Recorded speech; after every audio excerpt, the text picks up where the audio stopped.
Welcome to Enigma of the Unknown, where we explore the chilling and mysterious tales hidden behind the veil of the ordinary. Tonight, as the world celebrates the warmth and joy of Christmas, we delve into its darker side. From sinister Santas to haunted holiday gifts, these 5 spine-chilling Christmas horror stories will make you rethink the magic of the season. Turn down the lights, grab a blanket, and prepare to unwrap the terrifying side of Christmas. Story number 1. I still can't fully grasp what happened that Christmas Eve, and perhaps I never will. The events of that night have been etched into my memory like frost on a window pane. Intricate, cold, and impossible to wipe away. It was the kind of winter that nostalgic songs romanticize. Thick blankets of snow covering the small town of Millfield, lights twinkling on every porch, and the scent of pine and cinnamon wafting through the air. Families were cocooned in their homes, wrapping gifts and sipping hot cocoa. But for us kids, the night was just beginning. I was 12 years old, and my best friend Jake and I were inseparable. We lived 3 houses apart on Maple Street, a quiet lane where everyone knew each other. That evening, a group of us decided to build the biggest snowman our neighborhood had ever seen.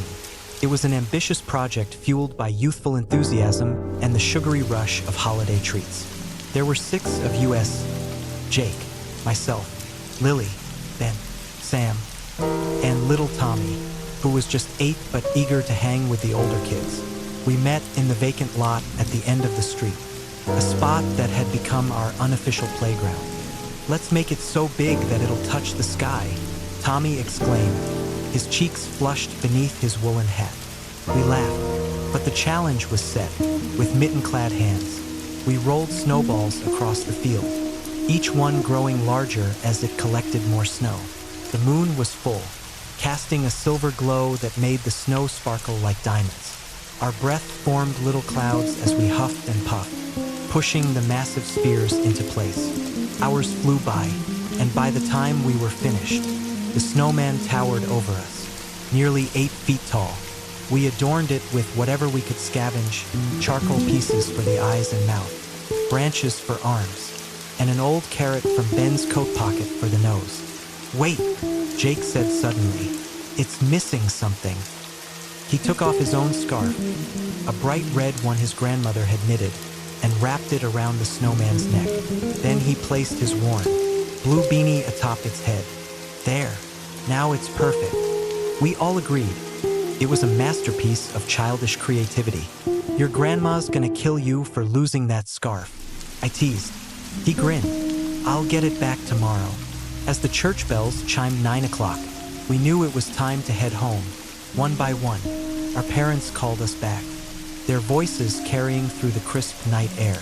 We said our goodbyes, already planning to meet up early the next morning to admire our creation in the daylight. "Don't forget, we're gonna have a snowball fight tomorrow," Sam shouted as he ran off. "You're going down," Jake hollered back, laughing. Jake and I parted ways at his front gate. "Merry Christmas, man," he said, giving me a friendly punch on the arm. "Merry Christmas," I replied. "See you tomorrow." But tomorrow came with a heavy silence that blanketed the joy of the previous night. I woke up to my mother gently shaking my shoulder, her face pale. "Honey, have you seen Jake this morning?" I rubbed my eyes, confused. "No, why? He's not at home, and his parents are worried. They thought maybe he left early to play with you." I shook my head, a knot forming in my stomach. "We were supposed to meet later. Get dressed," she said softly. "We're going to help look for him." Outside, the neighborhood was abuzz with concern. Neighbors gathered in small clusters. Whispers of "Have you heard?"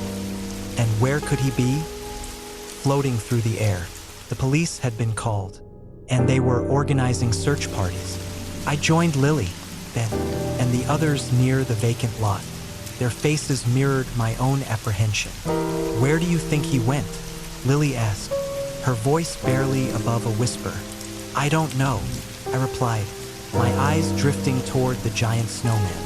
In the daylight, it seemed more imposing, casting a long shadow across the field. something about it felt off. Then I noticed it. "Guys," I said slowly, pointing, "look at the snowman."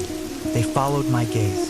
The red scarf and blue beanie, Jake's scarf and beanie, were now adorning the snowman. "That's weird," Ben remarked. "Didn't he put those on last night?" "Yeah, but he was supposed to take them back," I said. "Why are they still there?" A cold dread seeped into my bones. Without thinking, I trudged through the snow toward the snowman. "Where are you going?" Sam called after me. "Something's not right," I muttered. As I got closer, I noticed footprints around the base of the snowman, small, boot-shaped prints that looked like they belonged to Jake. They circled the snowman but didn't lead away from it. "Jake!"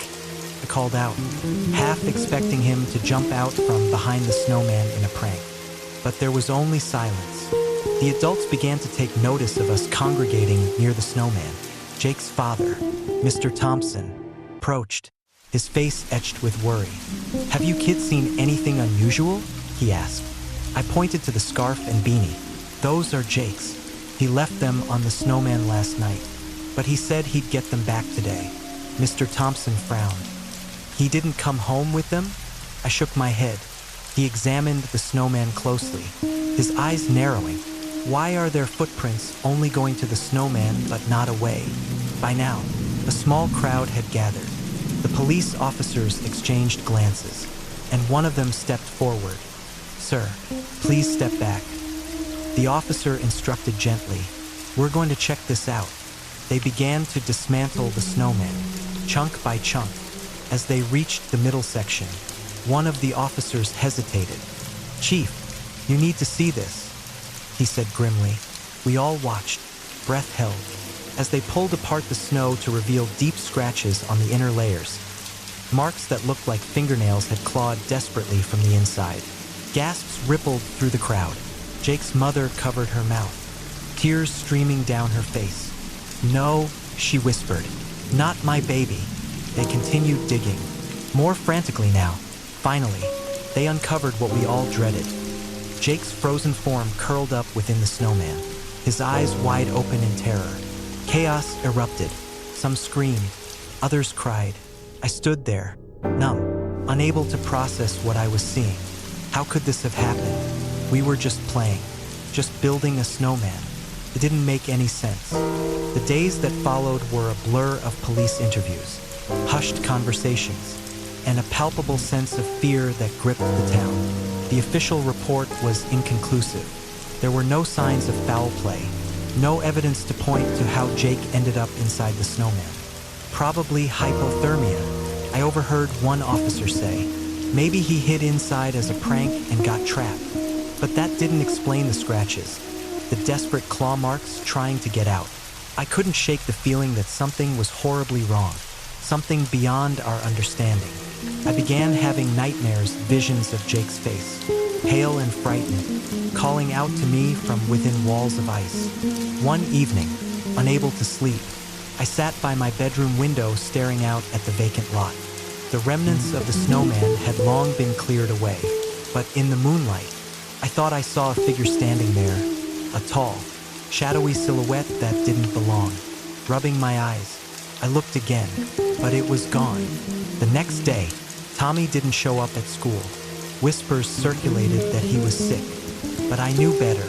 I skipped class and headed to Tommy's house, knocking insistently until his mother answered. "Is Tommy okay?" I asked. She looked tired, her eyes red. He's resting," she said hesitantly. "Can I see him?" She paused before stepping aside. "Maybe you can get him to talk." "He hasn't said a word since yesterday." I found Tommy sitting on his bed, staring blankly at the wall. His hands clutched his favorite toy truck, knuckles white. "Hey, Tommy," I said softly. "It's me." He didn't respond. I sat beside him. I missed Jake too. At the mention of Jake's name, his grip tightened on the truck. His lips trembled. "What happened that night, Tommy?" I asked gently. His eyes darted to mine, filled with fear. "It wasn't a snowman," he whispered. "What do you mean?" He swallowed hard. "It was too big. We shouldn't have made it that big. A chill ran through me. Why? He glanced around nervously. Because we woke it up. Woke what up? But before he could answer, his mother entered the room. I think that's enough for now, she said, ushering me out. That night, a snowstorm hit. The wind howled, rattling the windows, and the snowfall was heavy, accumulating rapidly. I couldn't shake Tommy's words from my mind. Around midnight, I heard a faint tapping at my window. I sat up, heart pounding. The tapping grew more insistent, gathering my courage. I pulled back the curtain. There, etched into the frost on the outside of the glass, was a message, "Help me." I stumbled backward, tripping over a pile of clothes. When I looked again, the message was gone. The next morning, news broke that Tommy had disappeared during the night. His bed was empty, the front door left ajar, snow piling up on the welcome mat. Panic spread through the town. 2 children missing, or worse, within days of each other. Parents kept their kids indoors, and a curfew was imposed. I knew I had to do something.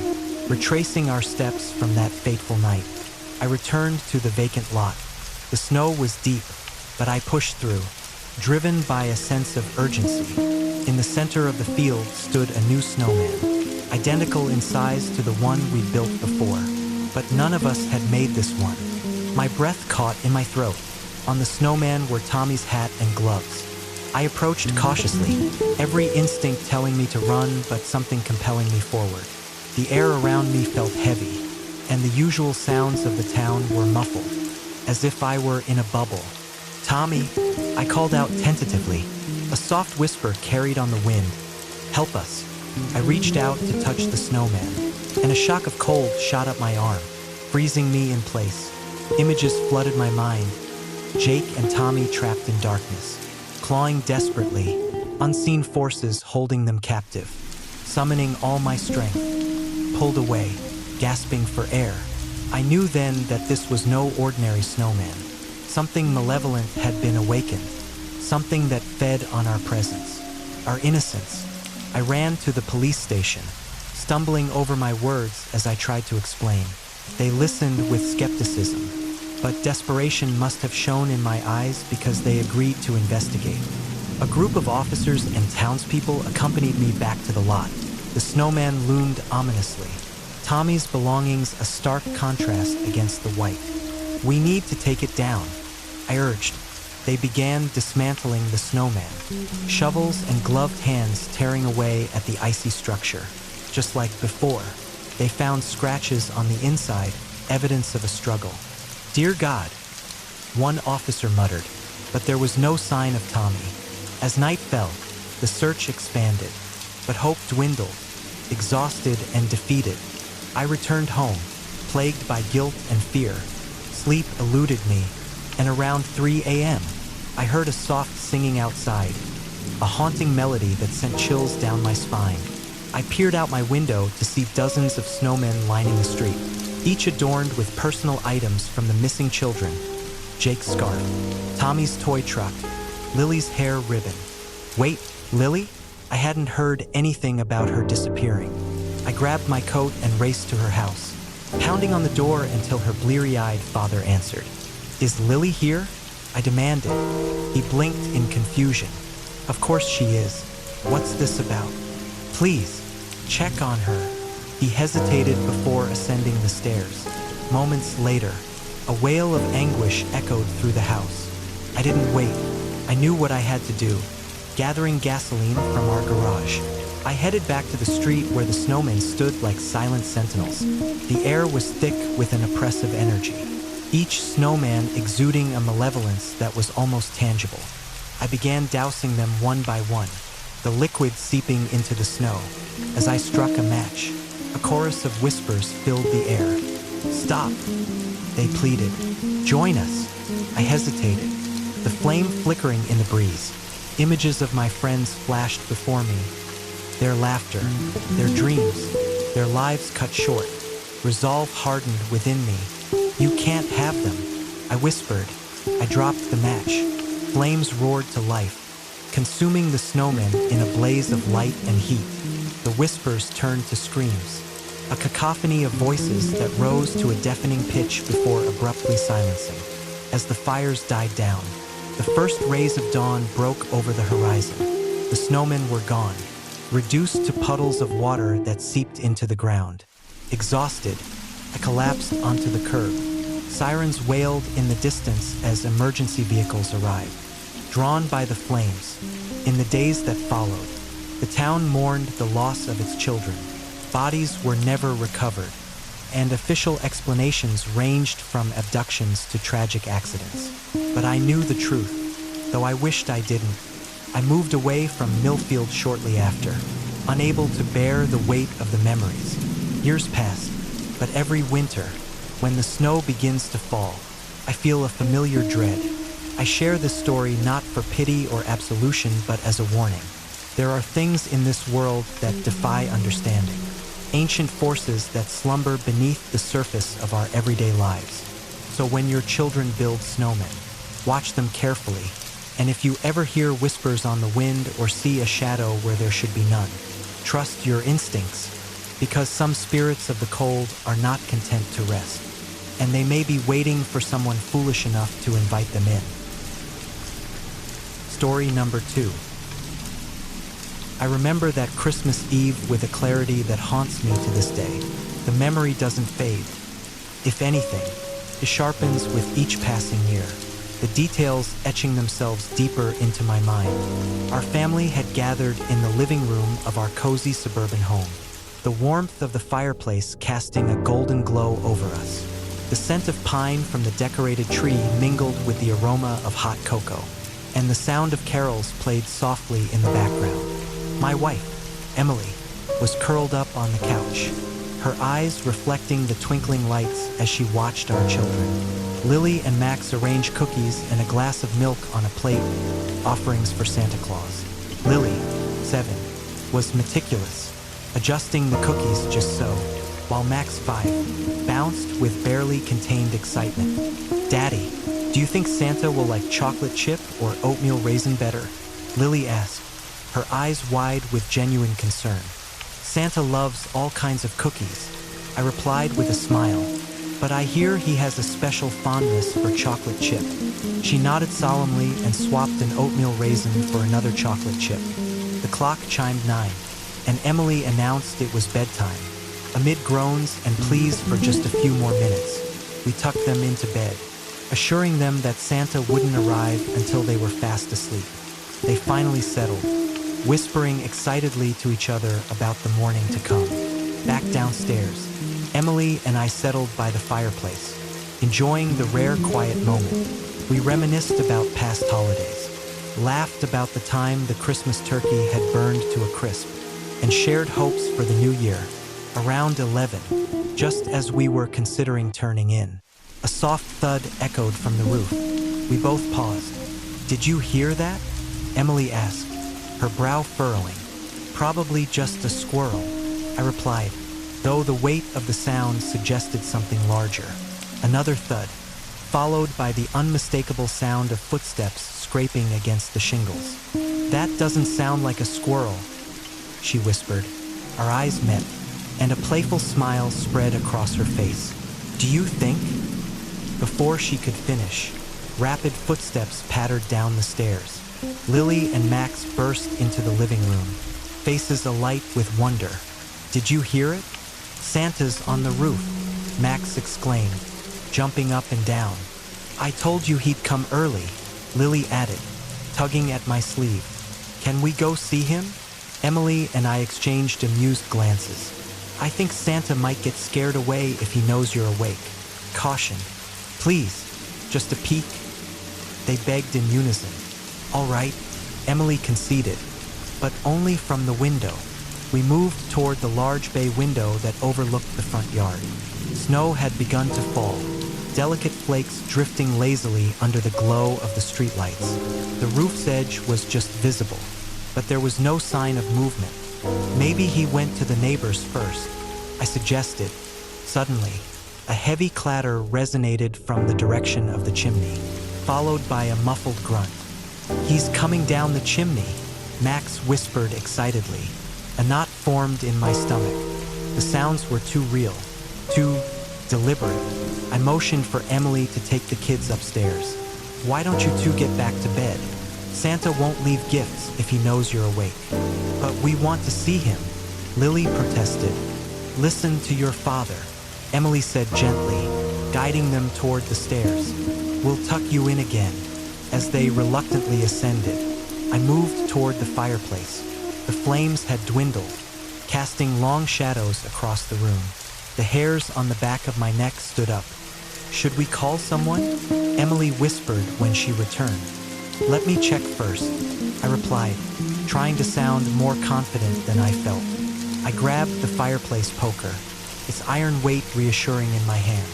Just as I approached the hearth, a cloud of soot burst forth, and a figure dropped down, landing heavily on the grate.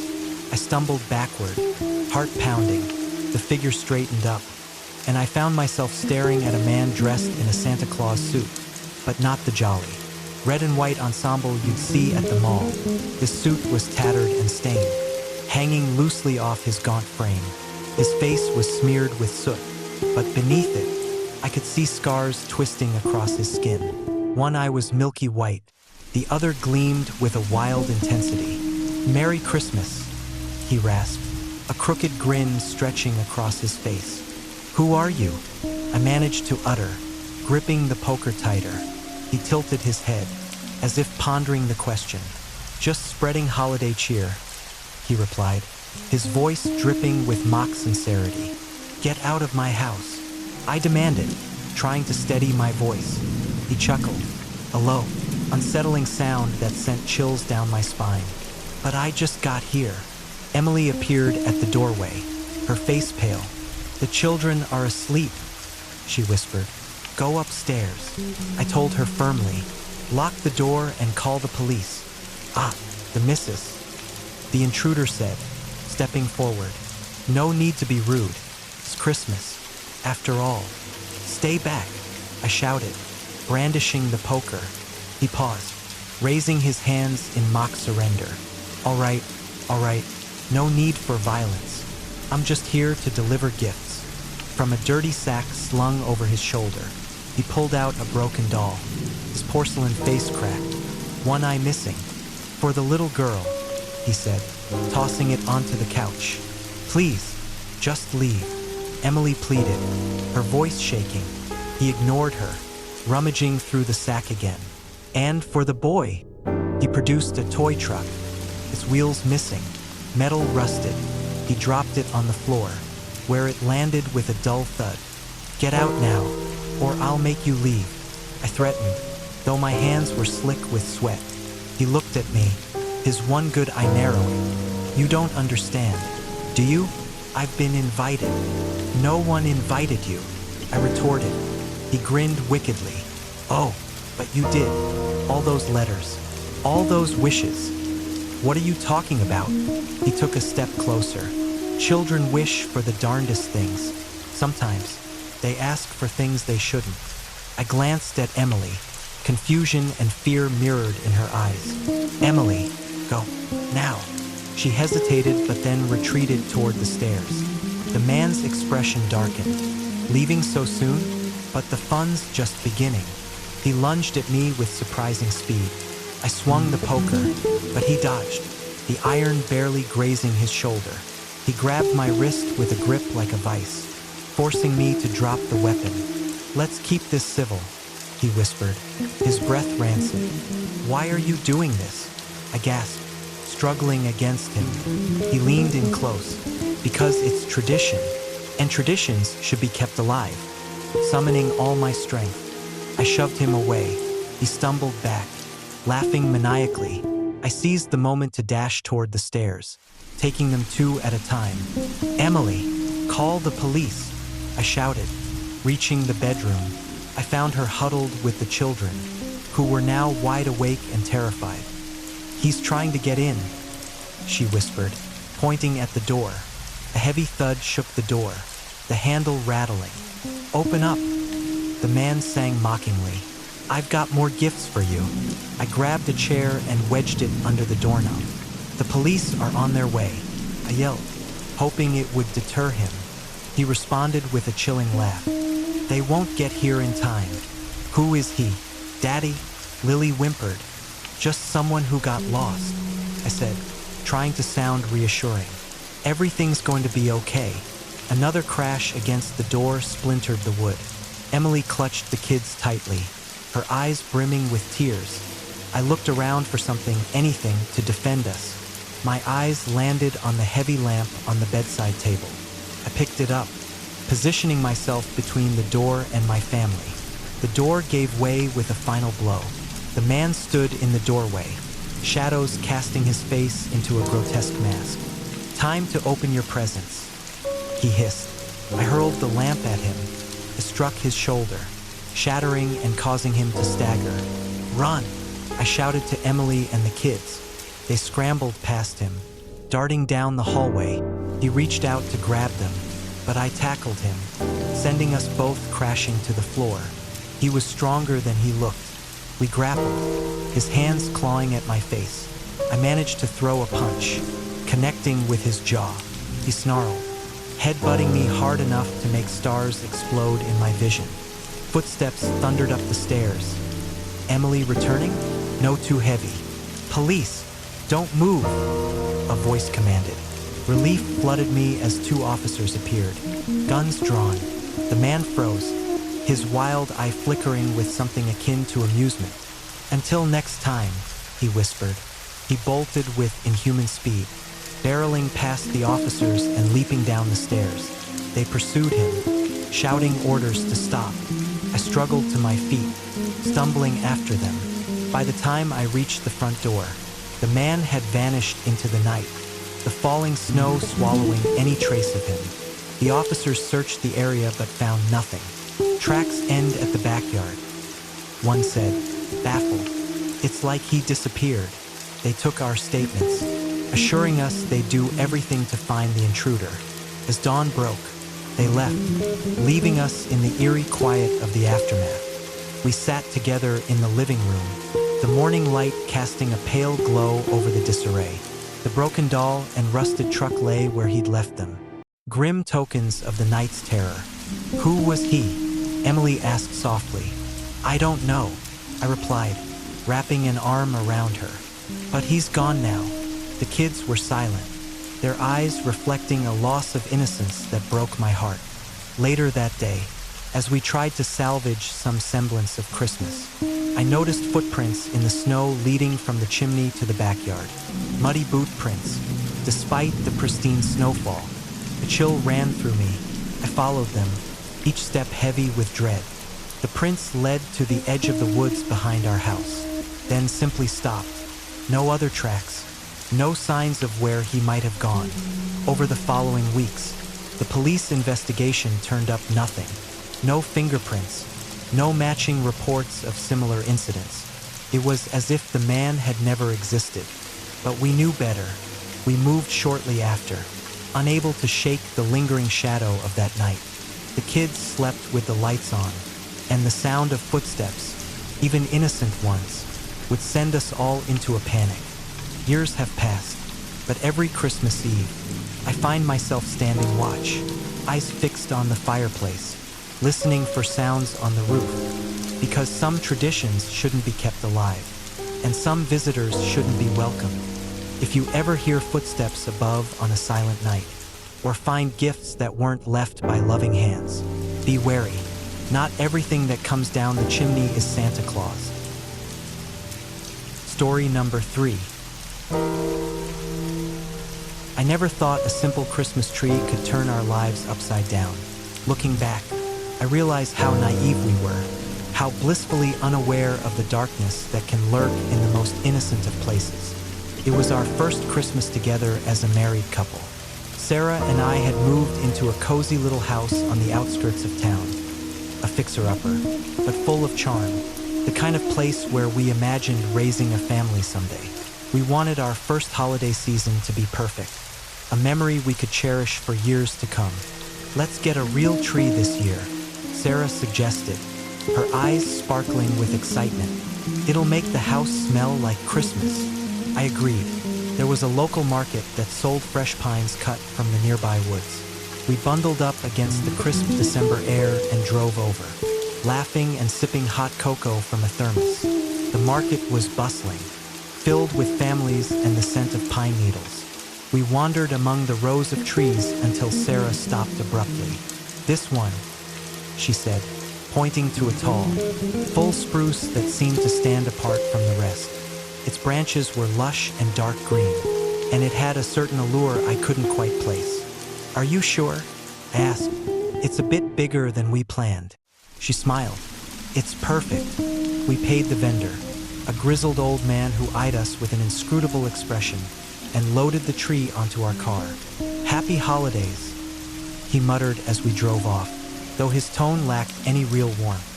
Back home, we wrestled the tree through the front door, pine needles scattering across the hardwood floor. We placed it in the corner of the living room, right by the window. It dominated the space but gave it a festive feel. As we decorated, stringing lights and hanging ornaments, I noticed something odd. Deep within the branches, there seemed to be shadows that the lights couldn't penetrate. It was as if parts of the tree absorbed the light entirely. "Do you see that?" I asked Sarah. She glanced up from adjusting a strand of tinsel. "See what?" "Never mind," I said, shaking off the unease. That night, we settled on the couch with a bowl of popcorn to watch our favorite Christmas movie.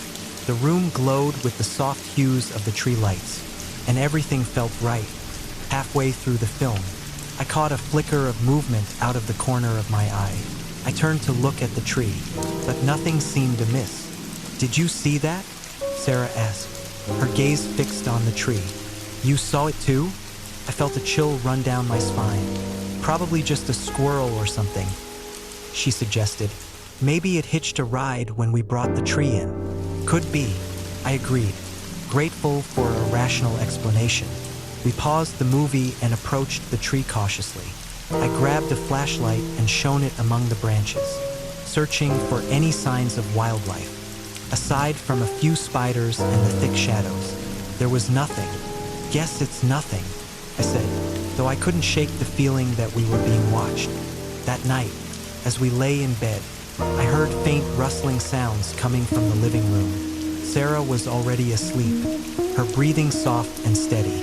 I considered investigating but convinced myself it was just the house settling or the heater kicking on. The next morning, I found a few ornaments had fallen off and were lying on the floor. "Must have been that draft last night," I muttered. Over breakfast, Sarah mentioned she hadn't slept well. "I kept having weird dreams," she said, stirring her coffee absent-mindedly.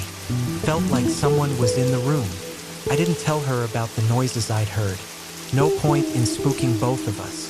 As the days went on, the strange occurrences escalated. We would find the tree's lights turned off even though we left them on, or the decorations rearranged.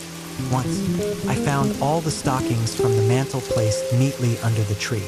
"All right, this is getting creepy," Sarah said one evening after discovering the rearranged stockings. "Maybe we should take the tree out," I suggested. "It's probably full of bugs or something." "But Christmas is still a few days away," she protested. "Let's just check it thoroughly." We spent the next hour inspecting the tree, shaking out branches and vacuuming up fallen needles. Nothing unusual turned up.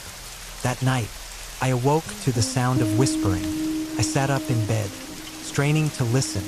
The murmurs were indistinct but seemed to emanate from the living room. I glanced at Sarah. She was fast asleep. Quietly, I slipped out of bed and crept toward the living room. As I approached, the whispering grew clearer, though I still couldn't make out the words. Peering around the corner, I saw it, a small shadowy figure nestled among the branches of the tree, eyes glowing a sinister red. I froze, my breath caught in my throat. The figure tilted its head, as if noticing me, and the whispers stopped abruptly. In a blink, it vanished. I flipped on the lights, my heart hammering. The tree stood innocently, the ornaments reflecting the sudden brightness. Nothing seemed out of place. "What's going on?" Sarah's voice startled me. She stood in the hallway, rubbing her eyes. I thought I saw something, I stammered. In the tree. She frowned. Like what? I don't know. A shadow or... I don't know. She sighed. Maybe we're both just stressed. It's been a hectic month. Yeah, maybe. We returned to bed, but sleep eluded me. The image of those glowing eyes burned into my mind. The following day, I was determined to get rid of the tree. It's causing too much trouble, I told Sarah. She reluctantly agreed. I suppose it's for the best. We wrestled the tree back out the front door and left it by the curb for garbage pickup. I felt a weight lift off my shoulders as we closed the door. Fresh start, I said, tempting a smile. Yeah, she replied, though her eyes were distant. That night, a storm rolled in. Rain battered the windows, and thunder rumbled in the distance. As we prepared for bed, a loud thump echoed from downstairs. Did you hear that? Sarah whispered. I nodded, grabbing a flashlight. Stay here. Descending the stairs, I felt a sense of dread creeping over me. The living room was dark, but a peculiar scent hung in the air, a mix of damp earth and pine. I flicked on the flashlight, and the beam landed on the tree, standing proudly in the corner as if it had never left. What the hell? I muttered. Sarah appeared behind me. How did it get back in here? I don't know. We approached cautiously. The floor around the tree was wet, muddy footprints trailing from the front door to where it stood. Scratches marred the hardwood floor, as if something heavy had been dragged. Someone must be playing a prank, I said, though I didn't believe it. Who would do this? Sarah's voice quavered. I reached out to touch the tree, and a low hiss emanated from within the branches. We both stepped back. That's it, I said firmly. I'm calling the police. The officers arrived shortly after, inspecting the house and listening to our story with polite skepticism. No signs of forced entry, one of them said. Are you sure you locked all the doors? Positive, I insisted. We always double-check. Could be teenagers messing around. The other officer suggested, we'll keep an eye on the neighborhood. After they left, we stood in the living room, at a loss for what to do next. Let's burn it, Sarah said suddenly. Burn it? Yes, maybe then it'll stop. Desperation edged her voice, and I felt it too. All right, let's do it. We dragged the tree into the backyard, the rain having subsided to a light drizzle. I fetched some lighter fluid from the garage and doused the tree while Sarah stood back. Are you sure about this? I asked. Just do it, she urged. I struck a match and tossed it onto the tree. Flames erupted, casting flickering shadows across the yard. For a moment, relief washed over me. Then we heard it, a shrill scream emanating from the fire, high-pitched and inhuman. The flames roared higher, and within them, the shadowy figure appeared once more, eyes glowing brighter than ever. We stumbled backward, terror gripping us. The figure seemed to writhe within the fire before dissipating into sparks that shot up into the night sky. We didn't speak as we returned inside, both too shaken to process what had happened. Do you think it's over? Sarah finally asked. I hope so, I replied, though doubt gnawed at me. We secured the house as best we could and tried to get some rest. Sleep came fitfully, haunted by nightmares of flames and shadows. At dawn, I ventured downstairs, hesitant but hopeful. The living room was as we left it, no tree, no mud, no scratches. I sighed with relief. Maybe it worked. I called up to Sarah. She appeared at the top of the stairs, looking exhausted but managing a small smile. Thank God. I headed to the kitchen to make coffee when a soft thud sounded from the living room. I froze. Did you hear that? Sarah asked, her face pale. I nodded, slowly turning to face the living room. There, standing in its usual spot, was the tree untouched by fire, ornaments gleaming, and branches swaying gently though no breeze stirred. This can't be happening, I whispered. The scratches on the floor were deeper now, gouging into the wood in erratic patterns. The muddy footprints were back, but this time they led from the back door. "We need to leave," Sarah said firmly. "Now." I didn't argue. We grabbed our essentials and hurried out to the car. As we sped away, I glanced in the rearview mirror. Through the front window, I could see the shadow figure standing beside the tree, watching us leave. We checked into a hotel and contacted a local priest, Father Matthews, explaining our bizarre situation. He agreed to meet us at the house. "I'm not sure what we'll find," he cautioned, "but I'll do what I can." Returning to the house with the priest, we felt a mix of fear and hope. The tree stood ominously in the living room, the air thick with an oppressive energy. Father Matthews began a cleansing ritual, sprinkling holy water and reciting prayers. The atmosphere grew tense, the lights flickered, and the house seemed to groan. Suddenly, a gust of wind swept through the room, extinguishing the candles. The shadow figure emerged from the tree, more defined now, a small, twisted creature with elongated limbs and those piercing red eyes. "Leave this place," Father Matthews commanded. The creature hissed, its voice like nails on a chalkboard. "Mine," it screeched. "The door is open. What does it want?" Sarah cried. The priest continued his prayers, but the creature lunged at him, knocking him to the ground. The room erupted into chaos, objects flying off shelves, windows shattering. I grabbed Sarah's hand. "We have to go." We helped Father Matthews to his feet and fled the house. As we reached the street, the entire house shuddered, and a sound like 1,000 whispers filled the air. From a safe distance, we watched as the house fell silent once more. "It's a manifestation," Father Matthews explained, catching his breath. "An entity attached to the tree, using it as a conduit." "How do we stop it?" I asked. He shook his head grimly. "Some forces can't be easily banished. You may have to consider leaving this place behind." Defeated, we made arrangements to stay elsewhere.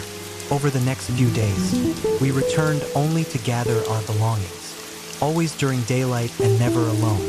Eventually, we sold the house at a loss, disclosing the strange occurrences to the new owners as mere plumbing issues. Guilt weighed on us, but we couldn't bear to stay. We moved across the country, hoping distance would sever any lingering connections. For a while, life returned to normal, but every Christmas, without fail, package arrives at our doorstep, no return address, wrapped in plain brown paper. Inside, we find a small ornament shaped like a tree, intricately carved and disturbingly familiar. We never hang them, but no matter what we do, burn them, throw them away, they always return, waiting under the tree the next morning.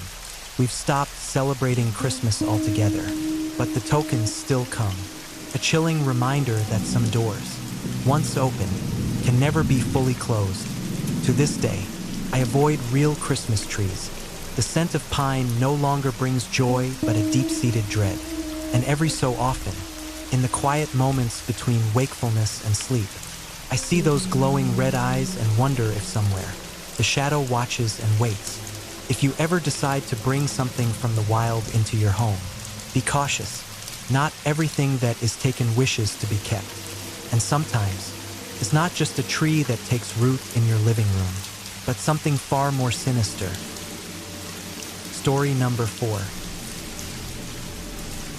I never imagined that a simple gift could unravel the fabric of my reality. It began last December, a few weeks before Christmas. The city was adorned with twinkling lights. Storefronts displayed their festive best, and the air was thick with the scent of pine and cinnamon. But for me, the holidays had lost their charm. Living alone in a modest apartment on the outskirts of town, I had grown accustomed to solitude. It was a cold, gray afternoon when the package arrived. I found it resting on my doorstep, a small box wrapped in elegant silver paper and tied with a crimson ribbon. There was no return address, no note indicating who it was from. Curiosity piqued. I brought the package inside, sitting at my kitchen table. I carefully untied the ribbon and peeled back the wrapping paper. Inside was a candle, tall and slender, housed in a glass jar etched with intricate patterns that seemed to shift when I wasn't looking directly at them. The wax was a deep burgundy, and the label simply read, "Essence of Noel." I searched the box for a card or any clue about the sender, but found nothing. Perhaps it was a promotional item, I reasoned, or a gift from a distant relative. Shrugging off the mystery, I decided to light the candle that evening to add a bit of warmth to my otherwise barren apartment. As dusk settled, I placed the candle on the coffee table and struck a match.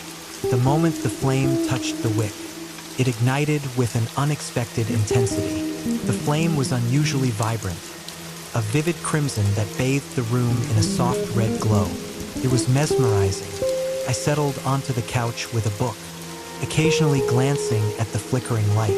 But as the minutes passed, an uneasy feeling crept over me. It was as if someone were watching me. I glanced around the room, half expecting to see a shadow lurking in the corner. But there was nothing, just the dancing flame casting shifting shadows on the walls. Dismissing it as paranoia, I returned to my book, but the sensation only grew stronger. The hairs on the back of my neck stood on end, and a chill ran down my spine.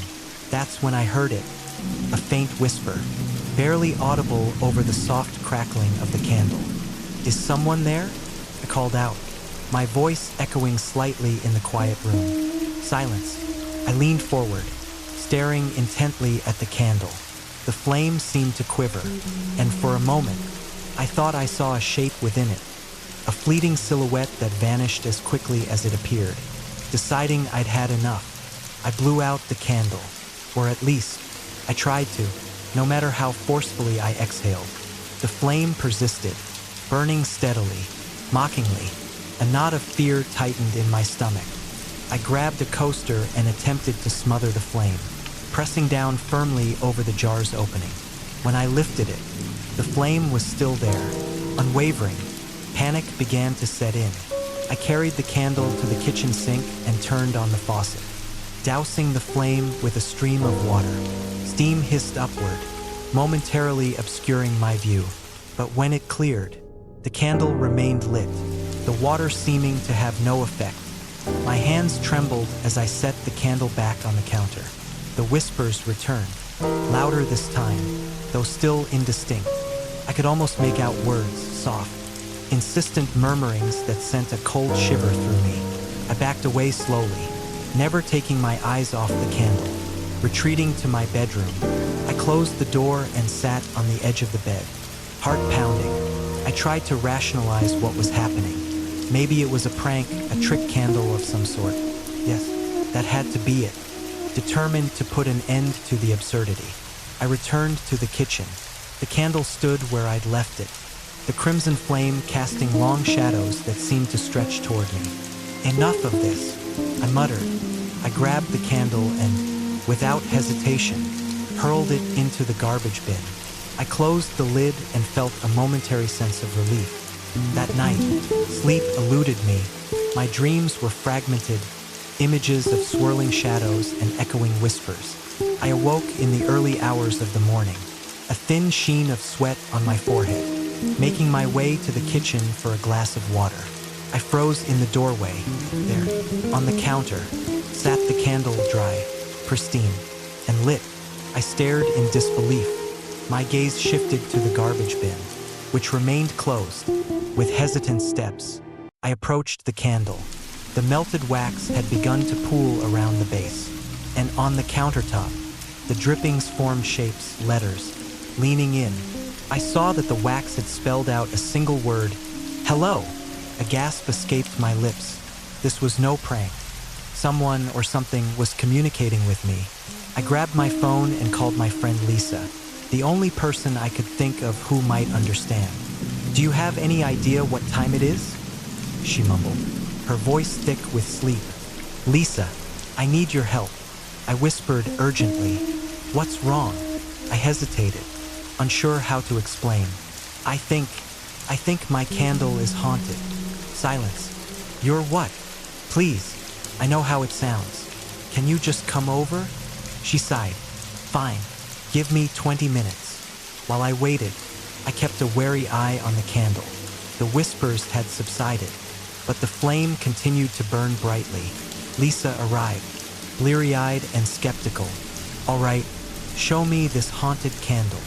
I led her to the kitchen. Her expression shifted from annoyance to confusion as she took in the scene. "Why is it lit? Didn't you say you threw it away?" "Exactly," I replied. "It won't go out. And the wax?" It spelled hello on the counter. She examined the candle closely. "Is this some kind of joke?" "I swear it's not." She tried blowing out the flame, but like before, it remained lit. Frowning, she took a dish towel, wrapped it around her hand, and attempted to extinguish the flame with her fingers. She yelped and pulled back. "That's hot," but it didn't even flicker. We exchanged uneasy glances. "Maybe we should get rid of it," she suggested. I tried that. It came back. "Then we'll take it far away." We decided to drive to a nearby park with a small lake. The city was quiet in the pre-dawn hours as we made our way through deserted streets. Upon reaching the lake, we walked to the end of a pier. "Are you sure about this?" Lisa asked. I nodded. "I just want this to be over." With a deep breath, I hurled the candle as far as I could. It sailed through the air and plunged into the dark water, the flame disappearing beneath the surface. Relief washed over me. "Thank you," I said, turning to Lisa. She gave me a reassuring smile. "Let's get you home." Back at my apartment, exhaustion overtook me. Lisa insisted on staying the rest of the night. We settled on the couch, and I drifted into a dreamless sleep. Morning light filtered through the curtains when I awoke. Lisa was already up, sipping coffee in the kitchen. "Morning," she said. "How are you feeling?" "Better, I think." She gestured to the table. "I made coffee. Help yourself." I poured a cup and took a sip, savoring the warmth. Then I saw it. Sitting in the center of the table was the candle, dry and lit, just as before. Beneath it, the wax had formed new letters. "Welcome back." I dropped the mug, coffee spilling across the floor. Lisa's eyes widened. "How?" "I don't know," I whispered, fear tightening its grip on me. She reached for her phone. "I think we need professional help." We found a local psychic named Madame Celeste, known for her expertise in the supernatural. Desperate, we scheduled an appointment for that afternoon. Madame Celeste's shop was a dimly lit space filled with the scent of incense and the sound of soft chimes. She listened intently as we recounted the events. "This is no ordinary object," she said gravely. "It is a beacon, a conduit for spirits seeking entry into our world. Can you help me get rid of it?" Pleaded. She nodded slowly. "I can perform a cleansing ritual, but it will require great focus. The entity attached to this candle is persistent." Back at my apartment, Madame Celeste began her preparations. She drew symbols around the candle, lit sage, and chanted in a language I didn't recognize. As the ritual progressed, the atmosphere grew heavy. The candle's flame flickered wildly, shifting from crimson to deep purple.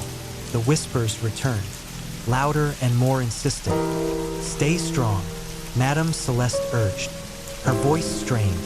Suddenly, a gust of wind tore through the room, extinguishing the sage and knocking over furniture. The candle's flame grew taller, nearly reaching the ceiling.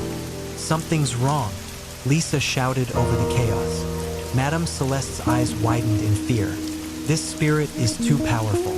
It doesn't want to leave." "Then what do we do?" I cried. She grabbed my hands tightly. "You must confront it. It has attached itself to you for a reason." "Why me?" "Think. Did anything unusual happen before you received the candle? Any connection to the spirit world?"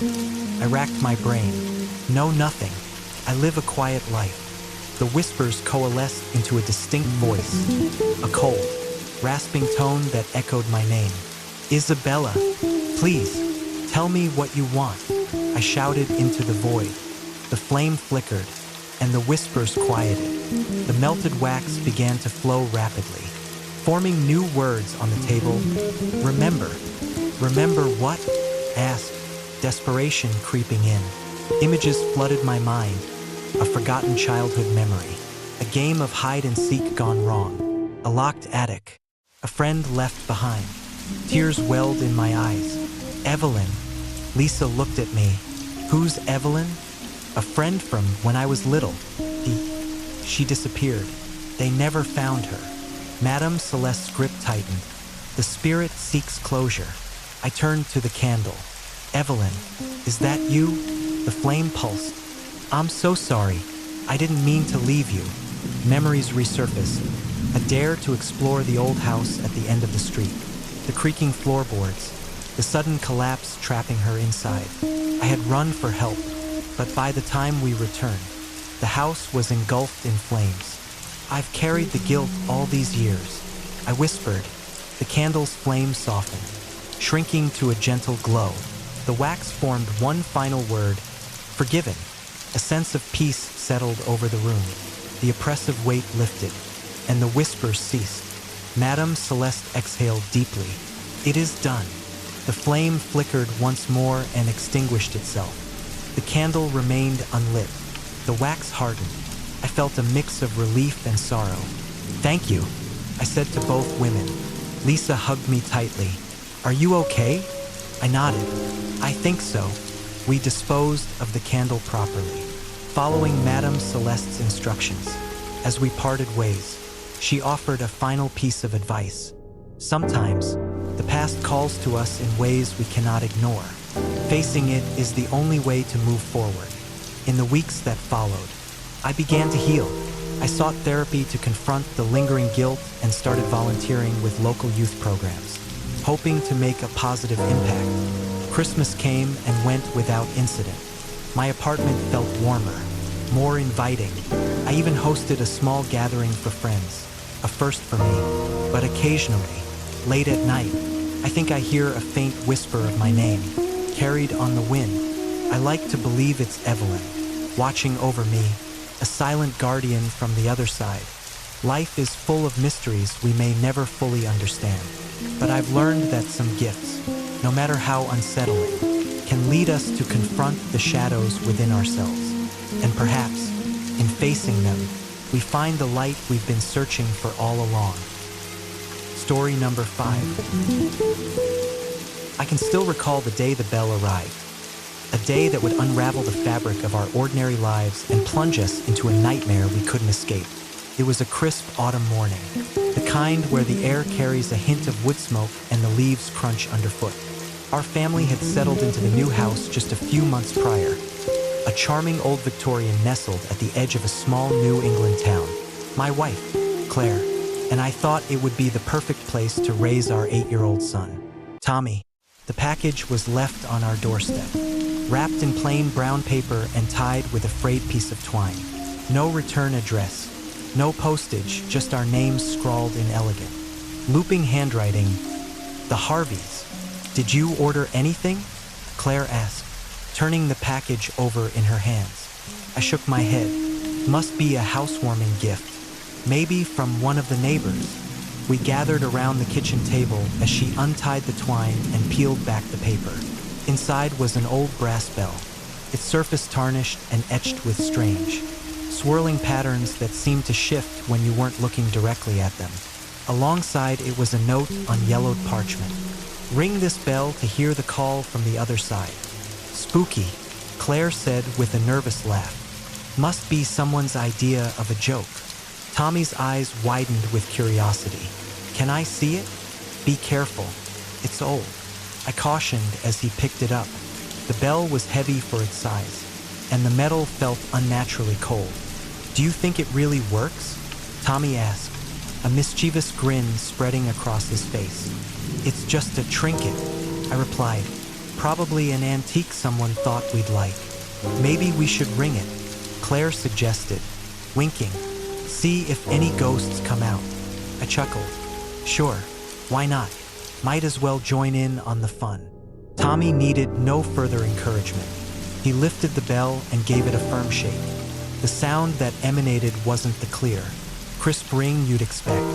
Instead, it was a deep, resonant toll that seemed to vibrate through the walls. We all fell silent, the air suddenly heavy, then, faintly at first, we heard it, a soft, echoing laughter that seemed to come from everywhere and nowhere all at once. "Did you hear that?" Claire whispered, her eyes darting around the room.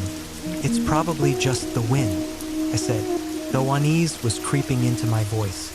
"But the windows are closed," Tommy pointed out, before I could respond.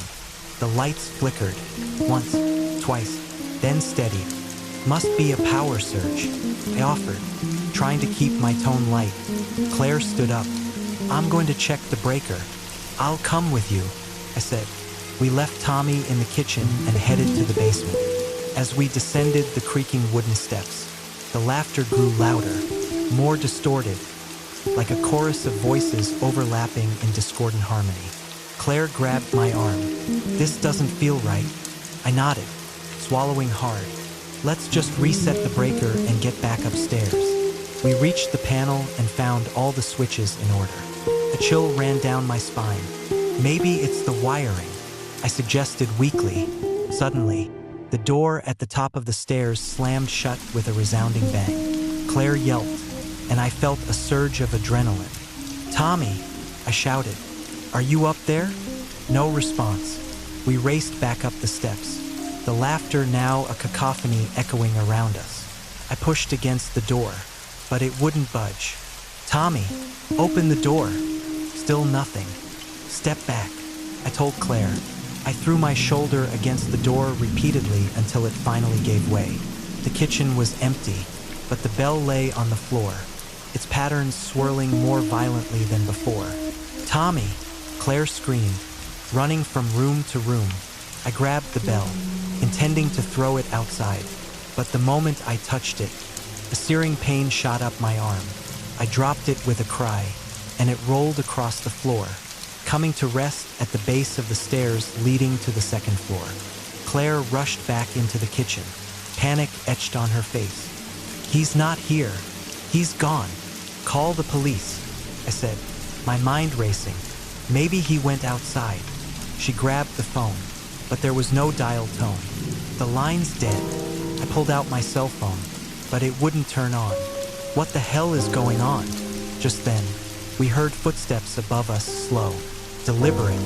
"Tommy," Claire called out, hope tinged with fear. We exchanged a glance. He hadn't been upstairs. We just checked. I picked up a kitchen knife, and we cautiously made our way up the stairs. Each step creaked ominously, the laughter growing softer but more sinister. At the top of the stairs, the hallway stretched before us, shadows dancing along the walls despite the absence of light. The door to Tommy's room was ajar. "Stay behind me," I whispered. I pushed the door open, and the sight that met us made my blood run cold. The room was in disarray, furniture overturned, posters torn from the walls. In the center stood Tommy, his back to us. "Tommy!" Claire cried, rushing forward. I grabbed her arm. "Wait!" He turned slowly, and we saw that he was holding the bell.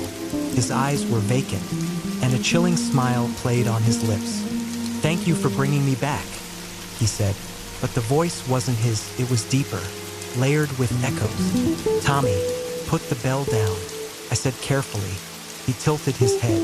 "Tommy's not here anymore." Claire sobbed. "Please, let him go." He, or whatever was controlling him, laughed, a sound that made the hairs on my neck stand up. "He's mine now. You invited me." "Like hell we did." I lunged forward, but an invisible force threw me back against the wall. Pain exploded in my head as I slumped to the floor. "Stop it!"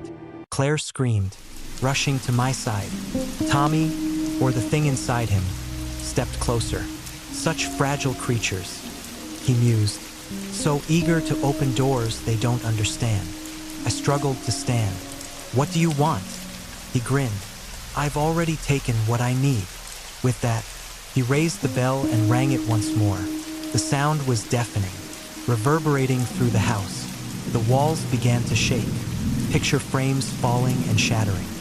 "Make it stop," Claire begged. "Too late." he replied. The gateway is open. Suddenly, the bell glowed red-hot and vanished from his hand, leaving behind wisps of black smoke. Tommy collapsed to the floor. Tommy! We rushed to him. He opened his eyes slowly. Mom? Dad? What's happening? Relief washed over us, but it was short-lived. The laughter returned, louder than ever, and shadows began to coalesce in the corners of the room, twisted figures with glowing eyes. We need to get out of here, I shouted. We bolted down the stairs, the shadows pursuing us, their distorted limbs reaching out. The front door wouldn't open, no matter how hard we pulled. The back door, Claire yelled. We raced to the kitchen, but the back door was equally unyielding. Windows shattered as the shadows seeped in, filling the room with an oppressive darkness. I spotted the cellar door. This way, we descended into the basement, slamming the door behind us. In the confined space, the air was damp and musty. The only light came from a small window near the ceiling. What do we do? Claire whispered, holding Tommy close. I racked my brain. There has to be a way to close whatever we open. Tommy looked up at me, fear in his eyes. Dad, I'm scared. I knelt down. I know, buddy, we're gonna fix this. Then I remembered the note. Ring this bell to hear the call from the other side. Maybe if we could find the bell, we could reverse this. But the bell had vanished. Just then, a piece of parchment fluttered down the stairs, landing at our feet. I picked it up, in the same elegant handwriting. It read, "Thank you for giving me a way back." He's mocking us, I muttered. Who is he? Claire asked. Before I could answer, the shadows began to seep under the door, swirling and merging into a larger form. A towering figure emerged, its face a void but for two pinpricks of light where eyes should be. You cannot escape, it intoned. Desperation fueled me. Wyas, what do you want? Tilted its head. You opened the gate. Payment is due. I glanced around, spotting an old iron candlestick, a relic left by the previous owners. Grabbing it, I held it out like a weapon. Stay back, it laughed. Futile, but as it stepped forward, the candlestick began to glow faintly. The figure recoiled slightly. Iron, Claire whispered. In folklore, iron repels spirits. Keep behind me, I instructed. I advanced, holding the candlestick aloft. The figure hissed but didn't retreat further. You cannot hold me forever, it snarled. Maybe not, I conceded, but we're not going down without a fight. Suddenly, Tommy stepped forward. Wait, Tommy. No, Claire cried. He looked up at the figure. If we invited you, we can tell you to leave. The figure seemed amused. You think it's that simple? Tommy stood firm. We didn't know. We take back the invitation. The shadows flickered, the figure wavering slightly. You have no power here. It growled, but there was uncertainty in its voice. Claire joined in. Leave our home. You're not welcome. I added my voice. Be gone. A wind picked up in the confined space, swirling around us. The figure screamed, a sound of rage and agony, as it began to dissipate. This isn't over, it bellowed before vanishing completely. The basement fell silent, the oppressive atmosphere lifting. We looked at each other, hope dawning. Did it work? Claire asked cautiously. Before I could respond, the house groaned, the very foundations shaking. We need to get out, I said. This time, the stairs led us unimpeded to the main floor. The front door swung open easily, and we stumbled into the cool night air. Neighbors were gathering, drawn by the commotion. Emergency sirens wailed in the distance. Our house stood dark and silent, the windows like empty eyes. In the following days, we stayed with Claire's sister while the authorities inspected the house. They found nothing unusual, no signs of damage or forced entry. But we knew the truth. We decided to move, leaving the house and its haunting memories behind.